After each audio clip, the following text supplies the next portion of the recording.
मित्रों, कुंडलिनी शक्ति।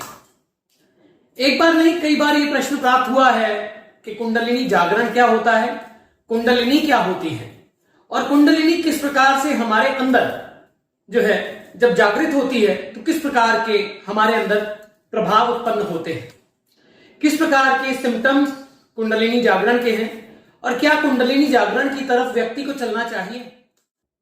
तो ये एक वीडियो में तो संभव नहीं है, परंतु इस पे अलग अलग वीडियोस कुंडलिनी की एक सीरीज हम शुरू कर रहे हैं जिसमें कि कुंडलिनी क्या है, कुंडलिनी जागरण क्या है और सुप्त कुंडलिनी की अवस्था क्या है, मध्यम कुंडलिनी की अवस्था क्या है, ये सब बातें हम इस वीडियो में करेंगे, इस सीरीज में करेंगे। आपका प्रेम, आपका साथ बना रहे। तो शुरू करते हैं। तो सबसे पहले तो हमें अगर कुंडलिनी को समझना है तो हमें शिव स्वरोदय को समझना होगा, महाकाल संहिता को समझना होगा और शिव के अन्य तंत्र ग्रंथ जो हैं इनको समझना होगा। हमें भगवती दुर्गा को समझना होगा, भगवती काली को समझना होगा और उनका हमारे अंदर निराकार रूप जो है उसको समझना होगा। हमारे सभी तत्वों को समझना होगा, अग्नि, जल, वायु, आकाश, पृथ्वी। नर्व्स, हमारा नर्वस सिस्टम 3 तरह का है, एक मीडियल, एक सेंट्रल, एक पेरिफेरल। अब 3 तरह का जो नर्वस सिस्टम है, इसको डेफिनेशन कुछ भी दे दें। अब इसको शिव स्वरोदय ने कहा है इडा, पिंगला और सुषुम्ना। तो सुषुम्ना, अब शिव स्वरोदय पे मैंने बोला है, शिव स्वरोदय की कुछ बातें मैंने की हैं, उसका लिंक डिस्क्रिप्शन बॉक्स में होगा। यदि आप इस चीज को जानना चाहते हैं तो आपको वो अवश्य सुनना चाहिए। शिव स्वरोदय के हिसाब से हमारे जो 3 स्वर है, हमारा अष्टांग योग जो है, ठीक है, हमारा जो हठ योग है उसके हिसाब से भी 3 स्वर है और उसी के साथ हमारे पंच महाभूत है। अब उसी के साथ हम, कोई कहता है कि 10 द्वार हैं, कोई कहता है 9 द्वार हैं, कोई कहता है कि हमारे 7 चक्र हैं, कोई कहता है हमारे 9 चक्र हैं, कोई डायमेंशंस कहता है। सब अपनी अपनी बात कहते हैं और कोई भी बात गलत नहीं है। जिस योगी ने जैसा एक्सपीरियंस किया है उस योगी ने आप तक उसी प्रकार की जो बातें हैं वो लाई हैं, तो कोई भी बात नकारी नहीं जा सकती। सबसे पहली बात, लाखों विधियां बनी हैं, करोड़ों विधियां बनी हैं, लाखों तरह के लोग हैं, हर विधि हर व्यक्ति के लिए नहीं बनी है और हर विधि हर जो है विद्या के लिए नहीं बनी है। तो कोई भी विधि गलत नहीं है। केवल जैसे मैंने एक वीडियो में बात की थी कि खुराक बुरी नहीं होती, व्यक्ति बुरा होता है, उसके अंदर का सिस्टम बुरा होता है, सबका सिस्टम अलग अलग होता है, परंतु जो कॉमन बात है वो है इडा, पिंगला और सुषुम्ना, हमारे नर्वस सिस्टम्स। अब ब्रेथ हम लेते हैं। कुंडलिनी क्या है? सबसे पहले तो ये तो एडवांस लेवल की बात हो जाएगी। कुंडलिनी क्या है? कुंडलिनी हमारे अंदर सुप्त अनकॉन्शियस स्टेट के अंदर कुंडल मारे हुए सांप जैसे सर्पिणी होती है, वो वैसी नर्व्स है।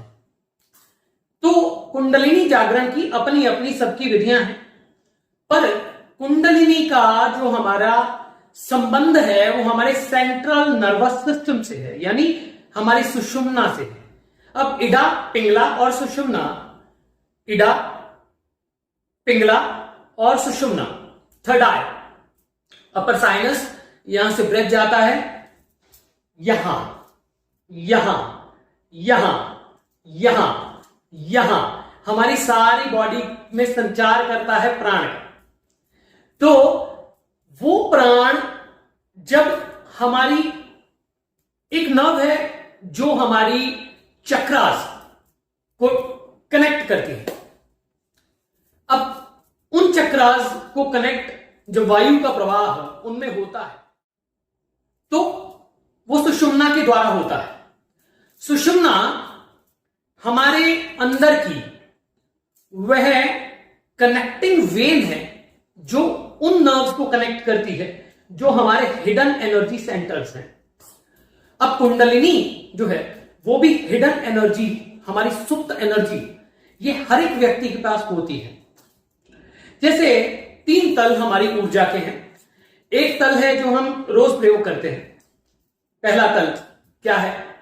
पहला तल है जो आप सुबह से लेकर शाम तक, सोने से लेकर जागरण तक आराम करते हैं, उसके बाद जागरण से लेकर सोने तक जो ऊर्जा का आप प्रयोग करते हैं, जिसमें आप थक जाते हो और सो जाते हैं। दूसरी है जब आपकी लाइफ में अचानक से कोई इमरजेंसी पड़ती है, तब आपको एक्स्ट्रा एनर्जी आपके अंदर से आती है। तीसरी है कि जब आप उस एनर्जी को भी व्यय कर देते हो, उसके बाद थर्ड लेयर ऑफ एनर्जी होती है जो कि कभी खपती नहीं। कभी यदि आप उसे प्राप्त कर लेते हैं तो वो कभी खपती नहीं, वो कहीं जाती नहीं, वो आपके अंदर रहती है और एक बहुत ही उग्र ऊर्जा बनके, या बोल लीजिए कि बहुत ही प्रचुर मात्रा में जब उठती है। जैसे आप थक गए हो, आप चल नहीं पा रहे हो, आपने second layer of energy use की क्योंकि आपको कहीं पहुंचना है। अब एक जगह आ गई जहां पे आपके अंदर वो शक्ति ही नहीं बची।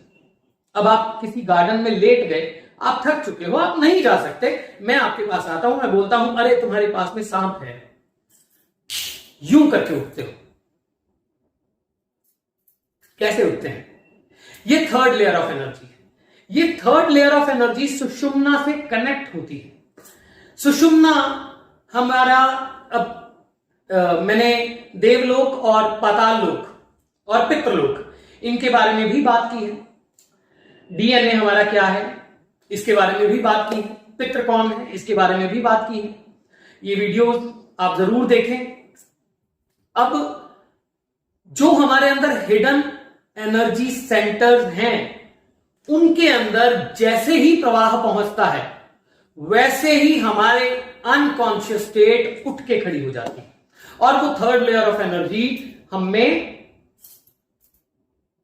कार्यान्वित हो जाती है और हम एकदम से भागने लगते हैं, चाहे लाख थके। अब योग की, तंत्र की, मंत्र की जितनी भी विधियां हैं, वो धीरे धीरे धीरे धीरे धीरे धीरे धीरे धीरे आपके सभी एनर्जी सेंटर्स को जागृत करती है। अनुलोम विलोम कुंडलिनी से सीधा संबंधित है। भस्त्रिका प्राणायाम कुंडलिनी से सीधा संबंधित है और कपालभाति भी कुंडलिनी से संबंधित है। ह्रीम बीज मंत्र, क्रीम बीज मंत्र, श्रीम बीज मंत्र, ह्रौम बीज मंत्र, सभी बीज मंत्र कुंडलिनी से संबंधित है। सभी प्रकार की आसनों में स्थिति कुंडलिनी से संबंधित है। इवन सेक्सुअल प्रैक्टिसेस जो हैं वो भी कुंडलिनी से संबंधित है। इवन मेडिटेशन भी कुंडलिनी से संबंधित है। अब कुंडलिनी है क्या? कुंडलिनी हमारे अंदर बैठी हुई वो भगवती की ऊर्जा है जो हमारे अंदर प्रत्येक व्यक्ति, मेल फीमेल, सबके अंदर वो रहती है और वो शिव और शक्ति का मिलन है। और जैसे ही वो शिव और शक्ति का मिलन हमारे अंदर होता है किसी भी कार्य से, तो कुंडलिनी को प्रवाह जाता है। अब जब कुंडलिनी को प्रवाह जाता है तो वो सुप्त पड़ी सर्पिणी, इसे सर्पिणी भी कहते हैं, इसे कामकला काली तंत्र में देवी का निराकार रूप भी कहा गया है। अब जब वो फन उठाती है तो आनंद भी उठता है, गुस्सा भी आता है। जैसे जैसे ऊर्जा के जो जो प्रकार तत्व आपके अंदर जागृत होंगे वो एक्सेस में आएंगे। तो कुंडलिनी हमारे अंदर सुप्त ऊर्जा है जो नाड़ियों की शेप में हमारे शरीर में विराजमान रहती है और उनको कनेक्ट करती है सुषुम्ना नाड़ी। इडा हमारी लेफ्ट नाड़ी है, पिंगला वो गर्म नाड़ी है यानी राइट नाड़ी है। ये चंद्र स्वर है, ये सूर्य स्वर है।